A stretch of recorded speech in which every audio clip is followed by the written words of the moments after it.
시청자 여러분, 지난 주말 잘 보내셨습니까? 한상재입니다.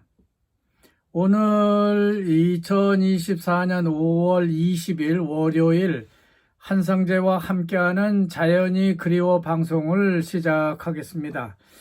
오늘 이슈에 앞서서 어제 일요일 신문에 난 이슈부터 간단히 정리를 해보고 오늘 뉴스로 들어가겠습니다. 어제 일요일판 톱뉴스는요, 식수와 폐수 문제를 다루고 있는 발리 꾸라꾸라 제10차 세계 물포럼 참가자들에게 발리춤 상냥 대다리라고 하는 전통춤 의식 행렬을 선보이고 있는 사진이 소개되고 있습니다. 대개 발리 전통춤이라고 하면은 다 그렇듯이요. 남성들이 우통을 벗어 제끼고 춤추는 여성들은 화려한 의상에다가 머리에 꽃을 달고 장식을 하고 춤을 추는 게 보통이죠. 역시 상향 대다리 춤도요, 이와 비슷하게 차려입었는데요. 이 춤은 좀 특이한 것이 있습니다. 춤꾼 여성들이요, 남성의 우람한 어깨 위에 올라타서 춤을 추며 행진을 하고 있다는 것이 좀 특이한 것입니다. 그리고 우편 톱 뉴스에 보면요, 컨테이너 적체 현상을 해소하기 위해서 수입 허가를 완화할 것이라고 하는 뉴스가 전해지고 있습니다.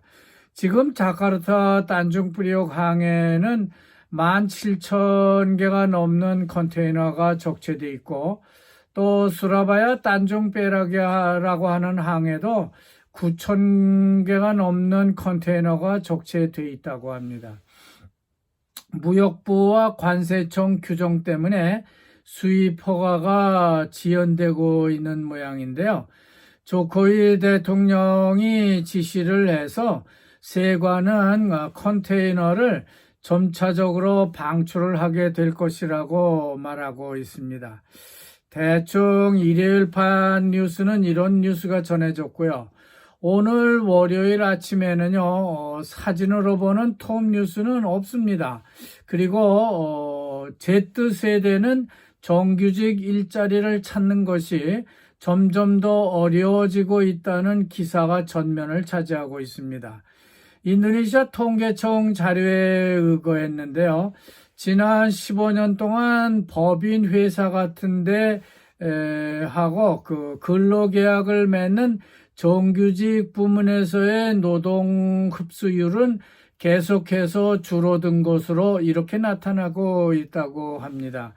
따라서 Z세대는요, 이전 세대에 비해서 이 분야에서 이 일자리를 구한다는 것이 점점 더 어려움에 처해지고 있다는 그런 사실이 나타났다고 하는 겁니다.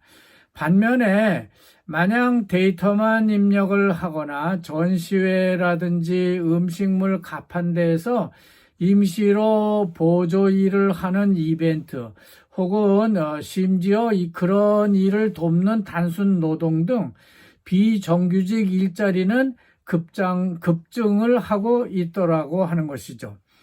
그래서 기자는 어떤 한 취준생의 실제 경험담을 소개를 하고 있습니다.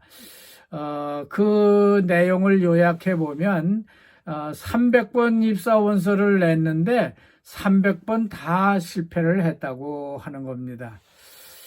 우리나라는 MZ세대라고 말을 하죠. 그 MZ세대라고 하는 것은 1981년부터 2010년까지 출생한 세대, 그러니까 밀레니엄 세대라고 하는 제너레이션과 Z 제너레이션을 통틀어서 지칭하는 말을 하고 있는데요. 인도네시아는 그냥 Z 세대라고 말하고 있는 것 같습니다. 하여간 Z세대라는 것은요, 인구학자들이 쓰는 말인데요. 1990년대 중후반부터 2010년대 초반까지 출생한 그런 세대를 지칭하는 신조라고 말할 수 있습니다. 하지만 Z세대는요, 언제 태어났느냐를 기준으로 분류한다기보다는 인터넷이라든지 핸드폰과 같은 디지털 기술에 접근을 하면서 성장한 세대를 지칭하는 통계학적 용어가 아닌가 용어라고 할 수 있겠습니다. 다음 오늘 신문 2면에 보면요, 데이터 저널리즘이라고 하는 분류 기사가 길게 설명되고 있습니다. 그 기사 중에 보면요, 제목이 이렇습니다. 노동 집약적 산업 시대는 안녕, 뭐 이런 제목이 나타나고 있습니다. 인도네시아가 봉제 완국 혹은 신발 산업 같은 노동 집약적 산업에서 자본 집약적 산업으로 전환을 하면서 공식 부문의 일자리 창출은 감소하는 그런 결과를 가져왔다고 하는 분석을 통계청이 내놓고 있다고 하는 겁니다. 그러면서 지난주 서부자바의 뿌르워커르타의 바타 신발 공장이 문을 닫아서 많은 사람들이 해고를 당한 모양인데요. 이런 노동 집약적 산업에서 해고된 노동자가 자본 집약적 산업으로 이전할 수 없다고 하는 것이 문제라는 거죠. 즉 자본 집약 산업으로 전환을 하게 되면은 적은 인원으로 국가의 GDP는 올릴 수 있을지 모르지만은 일반 서민들이 일자리가 없어지기 때문에 서민들의 삶은 더 어려워질 수 있다는 그런 메커니즘을 장황하게 설명하고 있는 겁니다. 따라서 인도네시아 정부는 노동 집약적 산업과 자본 집약적 산업과의 비율을 잘 유지해야 한다는 저널리즘 데이터 메커니즘 모델을 제시하고 있는 겁니다. 다음 뉴스는 인도네시아도 문화예술 분야에 투자를 해야 할 것이란 기사가 나오고 있습니다. 그러면서 여러 국가의 문화예술 분야 예산 규모를 도표로 비교를 하고 있습니다. 이 예산을 보면은 단연 미국이 157억 1천만 달러로 제일 많고요. 다음이 83억 달러로 프랑스, 또 캐나다가 47억, 영국이 27억 4천만 달러, 독일이 23억 7천만 달러, 노르웨이가 5억 4,300만 달러, 그리고 한국은요 2억 6,910만 달러로 되어 있습니다. 그 외에 싱가포르가 5,560만 달러, 남아공이 664만 달러, 이렇게 예산을 책정하고 있다고 합니다. 이렇게 투자를 하게 되면은 인구 1인당 얼마나 그 지원을 받는 것, 문화예술 분야에서 얼마나 혜택을 보는 건지에 대해서도 도표로 정리해서 잘 보여주고 있습니다. 국민 1인당 가장 많이 혜택을 받는 나라는 예산이 가장 많은 미국이 아니고 프랑스입니다. 그 다음에 캐나다, 영국, 미국, 그리고 노르웨이, 싱가포르, 그리고 그 다음이 대한민국이고요. 또 꼴찌가 남아공이라고 합니다. 의외로 대한민국도요, 1인당 문화예술 분야 수혜도는 예산에 비해서 낮은 걸 볼 수 있다는 거죠. 자, 그리고 오늘의 경제 비즈니스 뉴스를 살펴보겠는데요. 수입 컨테이너 적체 해소를 위해서 무역부 규정을 2달 안에 3번이나 바꿨다는 내용이 전해지고 있습니다. 무역부가 수입 물품에 대한 규정을 이리 바꿨다 저리 바꿨다 하는 바람에 컨테이너만 그 항구에 수만 개가 통관을 하지 못한 채 적체되어 있다고 하는 것이죠. 그리고 자카르타와 수라바야만 컨테이너가 적체된 건 아니고요. 스마랑과 메단 벌라완 항구에도 계속해서 컨테이너가 적체되고 있다고 합니다. 그 수입 물품 컨테이너에는요, 철강이 있고 섬유, 그리고 화학제품, 전자제품 등을 포함해서 다양한 상품이 들어있기 때문에 제조업, 인도네시아 제조업에 즉각 영향을 미치고 있다고 합니다. 부품이 수입이 안 되니까 공장들이 가동을 못하고 있다고 하는 것이죠. 너무나 당연한 말을 하고 있는 겁니다.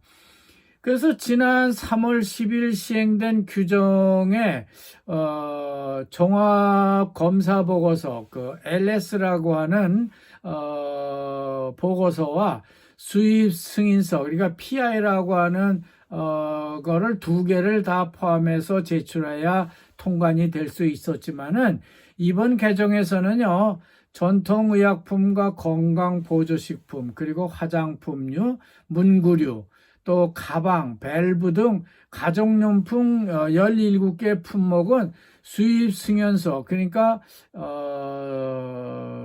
그 PI가 필요가 없어도 통관을 할 수 있고, 종합보고서, 그러니까 LS만 내면은 통관을 할 수 있도록 간소화했다고 하는 겁니다.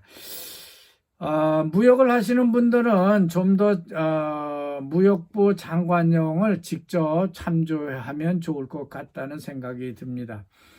자, 오늘 사설에도 보면요, 수입 감축에 대해서 쓰고 있는 걸 볼 수 있습니다. 수입 물품에 대한 규제는요, 국내 산업을 활성화하려는 노력과 동시에 이루어져야 한다는 원론적 비판을 가하고 있는 건데요. 수입 물품은 나쁜 거고 수출은 좋은 거다 하는 그런 단순 사고방식의 인도네시아 공무원들이 빠져 있는 게 아니냐는 그런 비판을 가하고 있는 겁니다. 수입을 하는 원자재로 국내 생산이 되는 것이고, 그것을 다시 유통하고 함으로써 또 국내 산업이 발달하게 되죠. 또 그걸 가지고 완제품을 만들어서 수출을 하게 되면 이것이 인도네시아의 이익이 될 수 있다는 지적을 하고 있는 겁니다. 마치 우리나라와 중국처럼요, 무역을 하는 걸 잘 보면 될 것 같은데 그런 거는 참조를 안 한 것 같습니다. 하여간 인도네시아 무역부가 무조건 수입은 어렵게만 하면은 국내 산업이 보호될 것 같다는 그런 생각을 하고 규정을 바꿨지 않나 하는 생각이 듭니다. 다음 지방판에 난 기사인데요. 33년 동안 계속되는 서부자와 마잘랑카라고 하는 지역의 지진이 매우 위험하다는 뉴스가 전해지고 있습니다.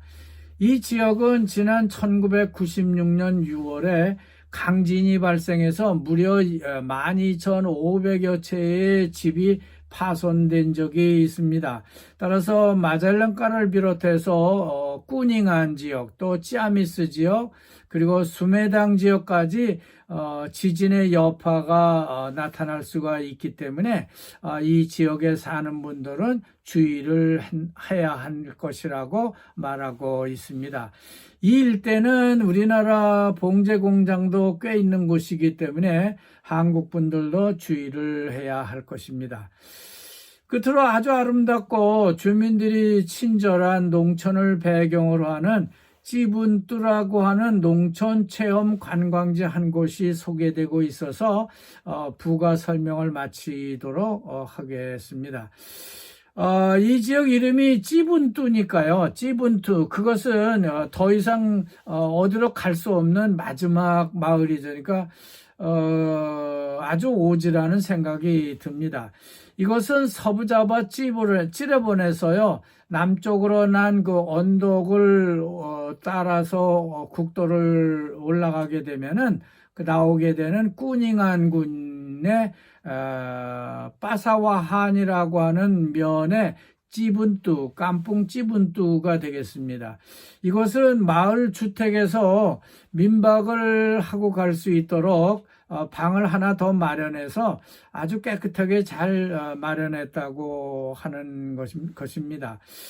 잠자는 방도 하나 더 깨끗하게 마련한 것은 참 좋은 일이죠. 또 먹는 음식도요, 직접 그 농촌 주부가 닭고기와 땜빼를 요리해 준다고 하니까 서부자바 음식을 즐길 수 있는 좋은 기회가 아닌가 생각됩니다. 자카르타에서 이곳은 그리 멀지 않은 곳인데요. 지레본에서 꾸닝안으로 가다 보면은요, 온천도 있기 때문에요, 한 번쯤은 도전해 볼 만한 곳이 아닌가 하는 생각을 하게 됩니다. 자, 이제 끝낼 시간이 됐습니다. 하지만 여기는 상주입니다. 벌써 포도나무는 꽃이 만개를 하고 있는데요. 그래서 온 동네 사람들은 그저 한낮에 무척 덥지만은 그래도 바쁘게 일을 하고 있습니다. 제쳐도 이웃집에 일손을 좀 도우러 가겠다고 해서 봉사활동을 나갔는데요. 저는 우리 작은 포도밭도 이제는 마무리 적순 작업을 해야 할 때가 됐습니다. 이 일을 끝내고 포도알을 적당히 솎아낸 다음에는 봉지를 씌우게 되는데, 이 작업이 끝나면 저는 자카르타로 돌아가서 여러분을 직접 뵐 수 있을 것입니다. 자, 여러분 여기까지가 되겠습니다. 대단히 감사합니다.